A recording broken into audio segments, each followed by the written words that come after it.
Pirezidaantii Yuugaandaa yeroo Museveniin guyyaa har'aantanaa Masirii seenan. Masirii daawwannaa isaanii kana kan guyyaa sadaffaaf taasisaniin haala haaromsa laga Abbayyaa irrattis pirezidaantii Masirii Abdul Fattah al-Siisi waliin mari'achuuf qophiirra jiran. Naannoo Somaaliidhaatti immoo guyyaa kaleessaa magaalaa Garbayyeetti makiinaan qabame.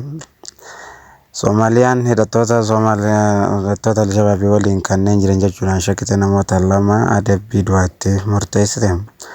Pirezidaantiin Yuugaandaa yeroo Museveniin Masirii seenuun isaanii guyyaa har'aantanaa kan dhagahame ta'us marii hidha haaromsa laga Abbayyaa irrattis pirezidaantii Masirii Abdul Fattah al-Siisii waliin mari'achuuf akkaaniif adeeman dubbatan.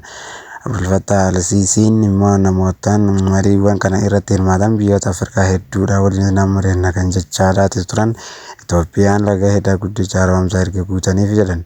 Pirezidaantiin Yuugaandaa kun immoo achirratti wayita hirmaatanitti simannaa guyyaa har'aantanaa pirezidaantii Abdul Fattah al-Siisiidhaan taa'ameef irrattis gammachuu guddaa qaban ibsaniiti jiran. Garuu immoo hidha haaromsa guddicha Itoophiyaan ammaan tanaaf guutuudhaaf yeroo jaffaa irra jirtu biyyattiin Afrikaadhaa maraqa. Soomaaliyaatti namoonni lama hidhattoota Al-Shabaabii waliin hojjechaa jiran jechuudhaan kanneen shakkaman guyyaa har'aantanaa du'aan adabamuun isaanii dhagahame.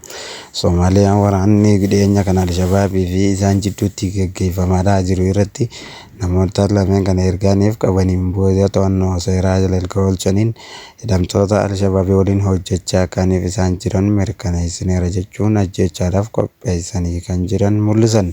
Garuu immoo hidhattoota waliin akkaniif hojjechaa jiran isaanis mirkaneessuu dhabuunillee garuu immoo hoogganaa waraanaa biyyattiidha. Namoonni lameen kun ajjechaadhaaf shakkamuu isaanii erganiif eegalamaniin booda namoonni hidhattoota Al-Shabaabii waliin hojii gurguddaa hojjetaa jiran marti isaaniitu murteen du'aa ajjechaa akkaniif itti murtaa'u Soomaaliyaa keessatti waan beekamuuf yeroo ammaatiifis namoonni kunneen immoo du'aaf qophiidha jedhan.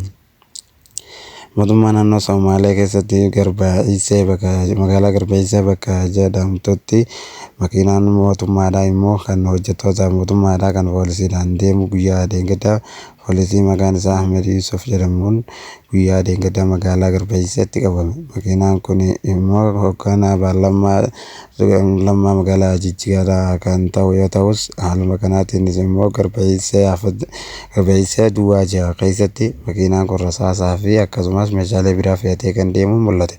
Makiinaan hojjettoota mootummaadhaa kun immoo akkamiin haala kanaatiinis itti qabame kan jedhu poolisoonni karaa irra dhaabbatanii osooniif hojii isaanii hojjechaadhaa kan jiran.